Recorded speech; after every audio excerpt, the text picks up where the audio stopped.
안녕하세요. 사연TV입니다. 오늘 사연은 한 남자의 장례식장에서 벌어진 충격적인 이야기입니다. 이야기는 어제 아침부터 시작됩니다.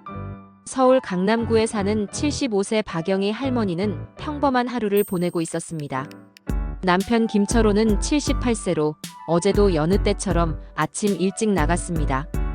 부산에 있는 공장 일로 출장을 간다고 했습니다. 철호는 평생 무역업을 했습니다. 서울과 부산을 오가며 일했고 한 달의 절반은 부산에서 지냈습니다. 50년 결혼 생활 내내 그랬습니다. 영희 할머니는 남편이 성실하다고 생각했습니다. 나이가 들어서도 일을 열심히 하는 모습이 대견했습니다. 그날 오후 3시 영희 할머니에게 경찰에서 전화가 왔습니다. 남편 김철호가 부산으로 가던 중 고속도로에서 교통사고로 사망했다는 소식이었습니다. 트럭과 추돌에 즉사했다고 했습니다. 영희 할머니는 눈앞이 캄캄해졌습니다. 50년을 함께한 남편이 한순간에 떠났습니다. 급히 두 자녀에게 연락했습니다. 52세 큰딸 지혜와 49세 아들 민수가 황급히 달려왔습니다. 세 사람은 부산으로 내려가 시신을 확인했습니다. 그리고 서울로 모셔와 강남의 한 장례식장에 빈소를 차렸습니다. 모든 게 급작스러웠습니다. 아침까지 멀쩡하던 사람이 오후에 세상을 떠났습니다. 영희 할머니는 정신이 없었습니다. 슬픔에 잠길 틈도 없이 장례 절차를 치러야 했습니다. 그날 밤 조문객들이 오기 시작했습니다. 친척, 친구, 지인들이 찾아와 위로했습니다. 한편 같은 시각 부산에서도 비슷한 일이 벌어지고 있었습니다. 부산 해운대에 사는 70세 최순자 할머니도 같은 날 오후 경찰로부터 전화를 받았습니다. 남편 김철호가 부산으로 오던 중 교통사고로 사망했다는 소식이었습니다. 순자 할머니는 믿을 수 없었습니다. 남편이 어제 전화했을 때만 해도 멀쩡했는데 갑자기 세상을 떠났다는 게 실감이 나지 않았습니다. 순자 할머니에게도 두 자녀가 있었습니다. 48세 아들 준호와 45세 딸 미영이 급히 달려왔습니다. 경찰은 시신이 서울 강남의 한 장례식장으로 옮겨졌다고 알려줬습니다. 유족이 이미 장례를 치르고 있다고 했습니다. 순자 할머니는 이상했습니다. 유족? 자신들이 유족인데 누가 먼저 장례를 치르고 있다는 걸까요? 하지만 급한 마음에 깊이 생각할 겨를이 없었습니다. 세 사람은 급히 서울로 올라갔습니다. 마이너스. 다음 날 아침 부산 가족이 서울 장례식장에 도착했습니다. 순자 할머니는 빈소를 찾아 들어갔습니다. 그런데 이미 다른 사람들이 상주 자리에 앉아 있었습니다.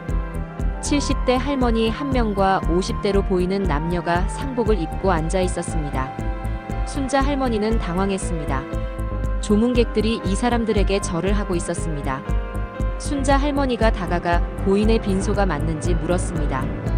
영희 할머니가 고개를 들며 맞다고 대답했습니다. 조문 왔냐고 물었습니다. 순자 할머니는 혼란스러웠습니다. 자신이 고인의 아내라고 말했습니다. 순간 빈소가 정적에 휩싸였습니다. 영희 할머니는 눈을 크게 뜨며 되물었습니다. 아내라니 무슨 말이냐고 자신이 고인의 아내라고 말했습니다. 순자 할머니도 당황하며 다시 말했습니다. 자신이 김철호의 아내이며 30년을 함께 살았다고 했습니다. 영희 할머니는 믿을 수 없다는 표정을 지으며 말했습니다. 자신은 50년을 함께 살았다고 도대체 무슨 말을 하는 거냐고 물었습니다. 두 할머니는 서로를 바라봤습니다. 둘 다 진심으로 당황하고 있었습니다. 순자 할머니 뒤에 서 있던 아들 준호가 나서서 무슨 일이냐고 물었습니다. 영희 할머니의 딸 지혜도 일어나며 이분이 갑자기 아버지 아내라고 한다며 당황했습니다. 준호는 가방에서 서류를 꺼냈습니다. 혼인신고서와 가족관계 증명서였습니다. 김철호가 자신의 아버지라는 증명서라고 말했습니다. 지혜도 서류를 꺼냈습니다. 역시 혼인신고서와 가족관계 증명서였습니다. 자신들 아버지 김철호가 맞다며 증명서를 보여줬습니다. 두 가족은 서류를 교환했습니다. 그리고 충격적인 사실을 확인했습니다. 두 혼인신고서 모두 진짜였습니다. 김철호는 서울에서 박영희와 50년 전에 결혼했고 부산에서 최순자와 30년 전에 결혼했습니다. 중혼이었습니다. 양쪽 가족 모두 얼어붙었습니다. 영희 할머니는 손이 떨리며 물었습니다. 이게 무슨 일이냐고. 50년간 자신의 남편이었는데 어떻게 이럴 수 있냐고 말했습니다. 순자 할머니도 마찬가지였습니다. 30년간 한 번도 의심한 적 없었다고, 부산에서 함께 살았다고 말했습니다. 두 가족은 천천히 상황을 정리하기 시작했습니다. 김철호는 서울과 부산을 오가며 완벽하게 이중 생활을 했습니다. 서울에서는 월요일부터 수요일까지 영희와 살았습니다. 목요일 아침이면 부산 출장이라며 떠났습니다. 부산에서는 목요일부터 일요일까지 순자와 살았습니다. 월요일 아침이면 서울 본사 출근이라며 올라갔습니다. 50년간, 30년간 단 한 번도 들키지 않았습니다. 영희 할머니는 남편이 부산에 공장에 있어서 자주 출장 간다고 알고 있었습니다. 순자 할머니는 남편이 서울 본사에서 일해서 주중에는 서울에 있어야 한다고 알고 있었습니다. 두 가족 모두 의심한 적이 없었습니다. 빈소는 혼란에 빠졌습니다. 조문객들도 어떻게 해야 할지 몰랐습니다. 상주가 두 가족이라는 게 말이 되나요? 영희 할머니의 딸 지혜가 물었습니다. 그럼 아버지가 자신들을 속인 것이냐고 물었습니다. 순자 할머니의 아들 준호도 분노하며 말했습니다. 30년간 자신들을 속였다는 것이라고 말했습니다. 두 가족은 슬픔보다 배신감이 먼저 밀려왔습니다. 영희 할머니는 눈물을 흘리며 말했습니다. 50년이 거짓이었다고, 어떻게 이럴 수가 있냐고 울었습니다. 순자 할머니도 울면서 말했습니다. 30년을 함께 살았는데 단 한 번도 진심이 아니었냐고 물었습니다. 장례식장 관계자가 나섰습니다. 일단 두 가족이 함께 상주로 앉기로 했습니다. 다른 방법이 없었습니다. 조문객들은 혼란스러웠지만 두 가족에게 절을 했습니다. 장례는 이틀간 이어졌습니다. 두 가족은 나란히 앉아 조문을 받았습니다. 서로 눈도 마주치지 않았습니다. 발인 전날 두 가족은 따로 만났습니다. 재산 문제를 논의해야 했습니다. 김철호 명의의 재산이 있었습니다. 서울 아파트 한 채, 부산 아파트 한 채, 예금 3억 원. 법적으로는 두 부인 모두 배우자였습니다. 하지만 중호는 불법이었습니다. 변호사는 복잡하다고 했습니다. 첫 번째 결혼인 서울 가족이 법적으로 우선이지만 부산 가족도 30년간 사실혼 관계였기 때문에 권리가 있다고 했습니다. 결국 두 가족은 합의했습니다. 서울 아파트는 영희 할머니가, 부산 아파트는 순자 할머니가 갖기로 했습니다. 예금 3억은 반씩 나누기로 했습니다. 하지만 돈이 문제가 아니었습니다. 영희 할머니가 물었습니다. 그 사람이 순자를 사랑했는지 궁금하다고 말했습니다. 순자 할머니는 대답하지 못했습니다. 자신도 궁금했기 때문입니다.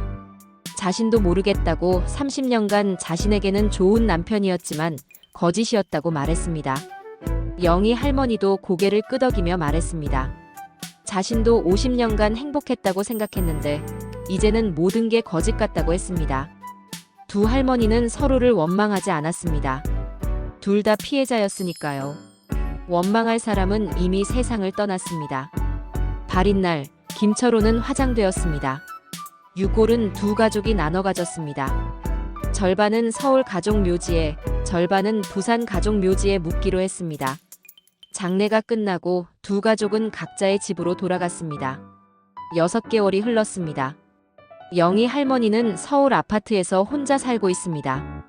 50년 결혼 생활이 거짓이었다는 사실을 아직도 받아들이기 힘듭니다. 가끔 남편 사진을 보면 복잡한 감정이 듭니다. 사랑했던 기억은 진짜였을까요? 아니면 모두 거짓이었을까요? 순자 할머니도 부산 아파트에서 혼자 지냅니다.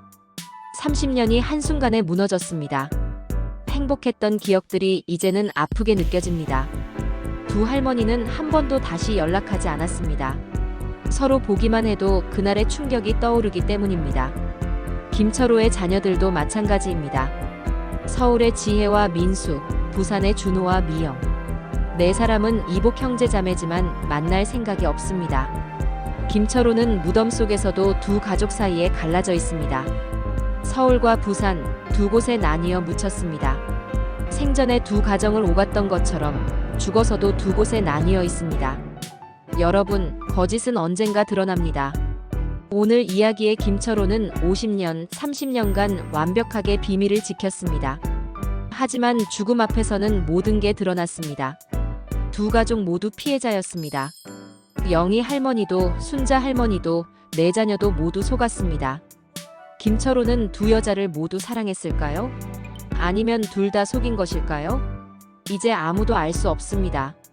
확실한 건 그의 이중 생활이 남긴 건 상처뿐이라는 것입니다.